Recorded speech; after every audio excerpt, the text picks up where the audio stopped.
మాట్లాడుతున్నారు, చాలా విషయాలు మాట్లాడుతున్నారు. నేను ఎక్కువ విషయాలు చెప్పదలుచుకోలేదు, కానీ గత ప్రభుత్వంలో కొన్ని దారుణమైన సంఘటనలు జరిగినప్పుడు తీసుకున్న చర్యలు, వాటి వివరాలు ఇవన్నీ కూడా ఈ సభలో చర్చిద్దామంటే మాకేం అభ్యంతరం లేదు అధ్యక్ష.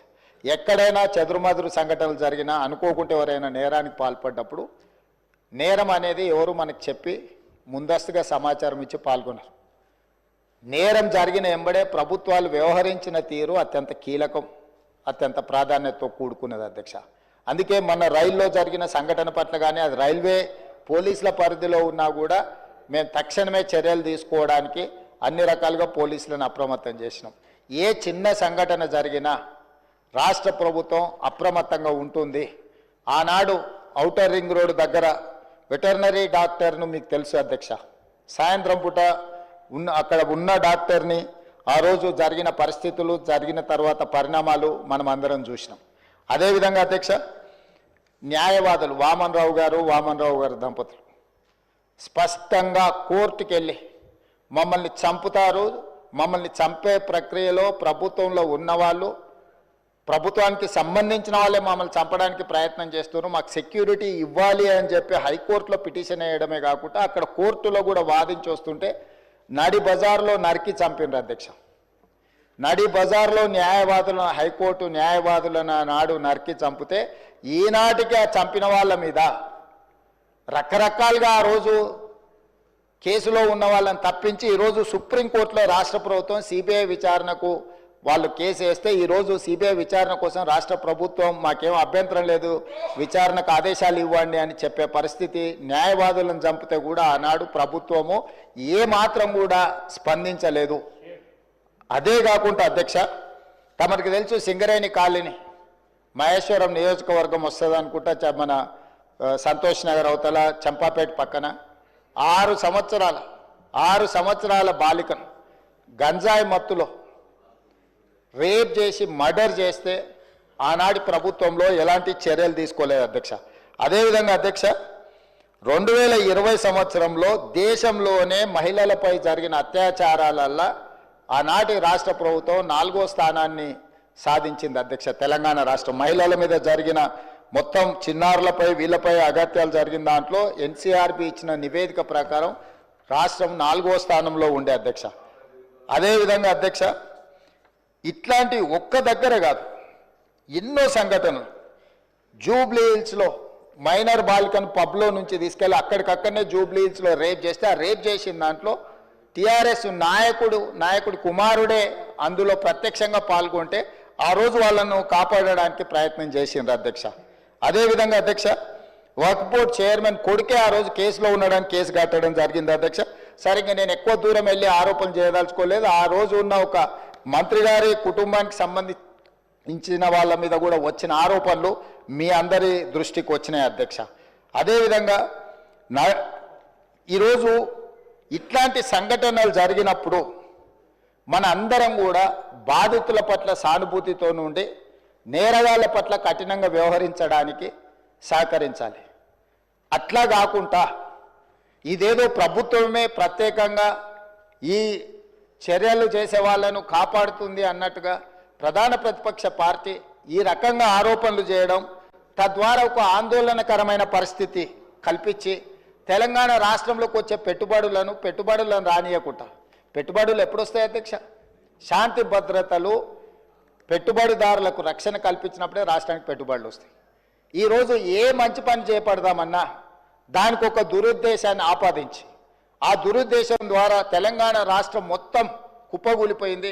ఈ రాష్ట్రంలో శాంతి భద్రతలు లేవు, ఈ రాష్ట్రంలో మీరు పెట్టుబడులు పెట్టకండి, ఈ రాష్ట్రం దివాలా తీస్తేనే తప్ప మాకు సంతోషం కలగదు అన్నట్టుగా ఈరోజు మాట్లాడడం ఏమాత్రం సమంజసం కాదు అధ్యక్ష. ఈరోజు ఈ రాష్ట్రంలో శాంతి భద్రతలను ఆనాడు 2004 నుంచి 2014 వరకు ఏది ఎట్లున్నా హైదరాబాద్ నగరంలో ప్రధానంగా శాంతి భద్రతల విషయంలో ప్రభుత్వం ఏమాత్రం ఆనాడు రాజీ పడకుండా మేము చేసిన ప్రయత్నాలు తెలంగాణ రాష్ట్ర అభివృద్ధికి ఎందుకో అనుకూలించినాయి.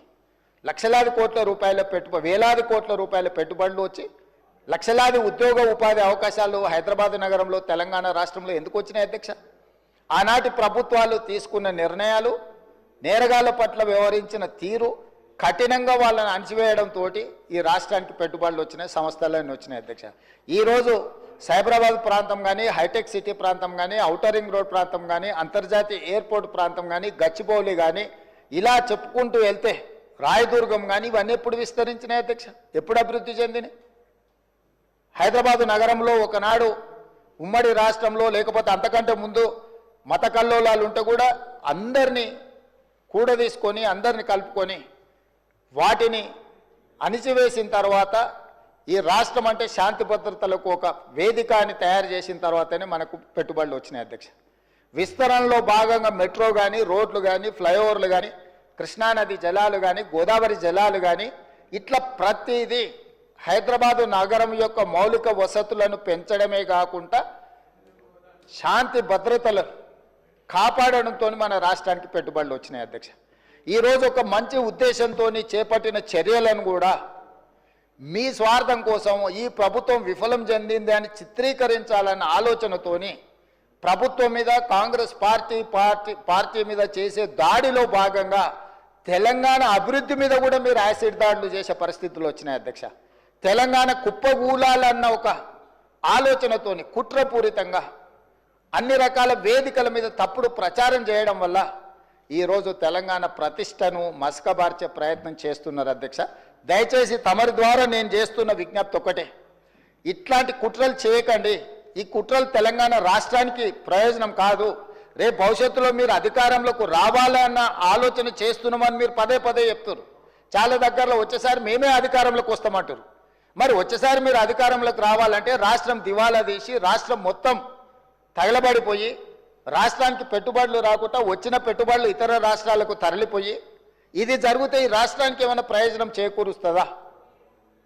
ఎందుకు విజ్ఞతతోని 10 సంవత్సరాలు ప్రభుత్వం నడిపారు. గతంలో కూడా 20 ఏళ్ళలో 30 ఏళ్ళలో మేము ప్రభుత్వంలో పనిచేసినాం, తెలంగాణ కోసం ఉద్యమాలు చేసినామని ఎవరైతే నాయకులు చెప్పుకుంటున్నారో మీకు సోషల్ రెస్పాన్సిబిలిటీ లేదా? Only political responsibility, only power మాంగర్స్గా మీరు మారి అధికారం మాకు ఉండాలి, అధికారం పోతే ఒక క్షణం కూడా మేము భరించలేము, అధికారం లేకుంటే ఒక క్షణం కూడా మేము ఉండలేము అన్న విపరీతమైన పోకడలు ఏ రకంగా తెలంగాణ సమాజానికి మేలు చేస్తాయి అధ్యక్ష?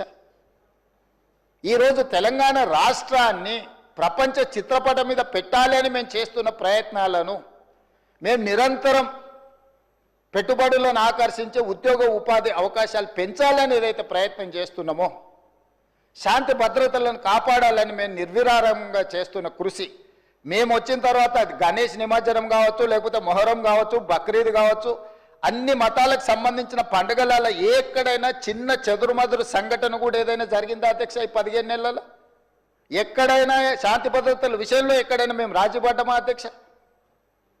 ఈరోజు ఈ రాష్ట్రాన్ని దేశానికే ఒక ఆదర్శ రాష్ట్రంగా తీర్చిదిద్ది అత్యధికంగా విదేశీ పెట్టుబడులను తీసుకొచ్చి ఈరోజు ఇన్ఫ్లేషన్ విషయంలో ధరల నియంత్రణలో దేశంలో నెంబర్ 1 అధ్యక్ష. 1.3 ఇన్ఫ్లేషన్ ఉన్న రాష్ట్రము భారతదేశంలో ఏదైనా ఉందా అంటే తెలంగాణ. ధరలను నియంత్రించడంలో, ఉద్యోగ ఉపాధి అవకాశాలు కల్పించిన దాంట్లో, నిరుద్యోగ సమస్యను తగ్గించిన దాంట్లో, స్టేట్ ఓన్డ్ ట్యాక్స్ కలెక్షన్లో, ప్రతి దాంట్లో దేశంలో నెంబర్ 1 తెలంగాణ రాష్ట్రం నిలబడ్డది అధ్యక్ష. దేశంలోనే ఇతర రాష్ట్రాలలో రాష్ట్ర సొంత పన్నుల వసూళ్లలో తెలంగాణ రాష్ట్రం 88% పన్నులను వసూలు చేసి దేశంలోనే నెంబర్ 1 రాష్ట్రంగా తెలంగాణ రాష్ట్రం నిలబడ్డది.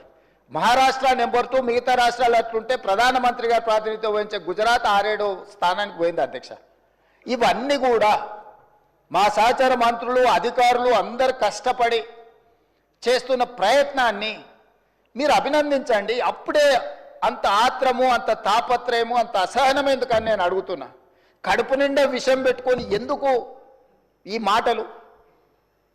మీరు నిజంగా మీ అనుభవాన్ని రంగరించి సూచనలు చేయండి. ఒకప్పుడు ప్రధాన ప్రతిపక్ష నాయకుడిగా అక్కడనే జానారెడ్డి గారు కూర్చొని మీరు తీసుకుంటున్న నిర్ణయాలకు వారు ఏ రకంగా ప్రభుత్వానికి సలహాలు సూచనలు ఇచ్చిండ్రు జానారెడ్డి గారిని ఆదర్శంగా తీసుకోండి. మీరు ఆనాడు మా పార్టీ ప్రయోజనాల కంటే కూడా రాష్ట్ర ప్రయోజనాలు ముఖ్యమని చెప్పి పెద్దలు జానారెడ్డి గారు ప్రతిపక్ష నాయకుడు, మొట్టమొదటి ప్రతిపక్ష నాయకుడుగా ఒక సాంప్రదాయాలను వారు ఏర్పాటు చేసింది. ఆ సాంప్రదాయాలను ప్రతిపక్ష నాయకుడిగా బట్టి విక్రమార్క గారు కొనసాగించారు. మీరు కక్ష గట్టి ప్రతిపక్ష హోదా తీసినా, మీరు మైకు ఇచ్చినా ఇవ్వకపోయినా, మీరు ఇచ్చిన కొద్ది సమయంలో కూడా వారు ప్రతిపక్ష నాయకుడిగా మీకు ఎన్నో రకాలుగా సూచనలు ఇచ్చే ప్రయత్నం చేసిండ్రు. ప్రభుత్వం తీసుకుంటున్న నిర్ణయాలలో ఉన్న లోపాలను ఎత్తి చూపడమే కాకుండా మీకు సహేతుకమైన సలహాలు సూచనలు ఇచ్చే ప్రయత్నం ఆనాడు ప్రతిపక్ష నాయకులుగా బట్టి విక్రమార్క గారు, జానారెడ్డి గారు చేశారు. ఈరోజు కూడా మీ నుంచి మేము ఆశిస్తున్నాం, మీరు ఎంత చేసినా, ఎగరెగిరి దంచినా ఎగరకుంట దంచినా మీకు వచ్చే కూలి అంతనే. ఎన్నికలు అనేటి 2029లో వస్తాయి అధ్యక్ష. వాళ్ళ తాపత్రయపడ్డంత మాత్రాన, వాళ్ళు ఆవేదన చెందినంత మాత్రాన, వాళ్ళు హడావిడి పట్టినంత మాత్రాన ఒక సంవత్సరం రావు అధ్యక్ష ఎలక్షన్లు. అప్పుడే ఒక ఆయన అంటాడు వచ్చేసినాయి బై ఎలక్షన్స్ వచ్చేసినాయి, వచ్చే నెలలే అని టికెట్లు వంచుతాడు ఒక ఆయన. ఆయన టికెట్లు వంచండి కదా, నేను వంచాలని ఇంకొక ఆయన వంచుతాడు. వాళ్ళ పోటీతోని మా సాగుకు వస్తున్నారు అధ్యక్ష. వాళ్ళ అంతర్గతంగా ఏమని ఉంటే ఉండని, వాళ్ళు ఇట్లా తేల్చుకొని మాకేం అభ్యంతరం లేదు. ఒక ఆయన పొద్దున్నే ప్రెస్ మీట్ పెడితే మధ్యాహ్నం ఒక ఆయన ట్విట్టర్లో పెడతాడు దాని కౌంటర్ పార్టీ. ఒక ఆయన ట్విట్టర్లో పెట్టగానే ఇంకొక ఆయన ప్రెస్ నోట్ రిలీజ్ చేస్తాడు.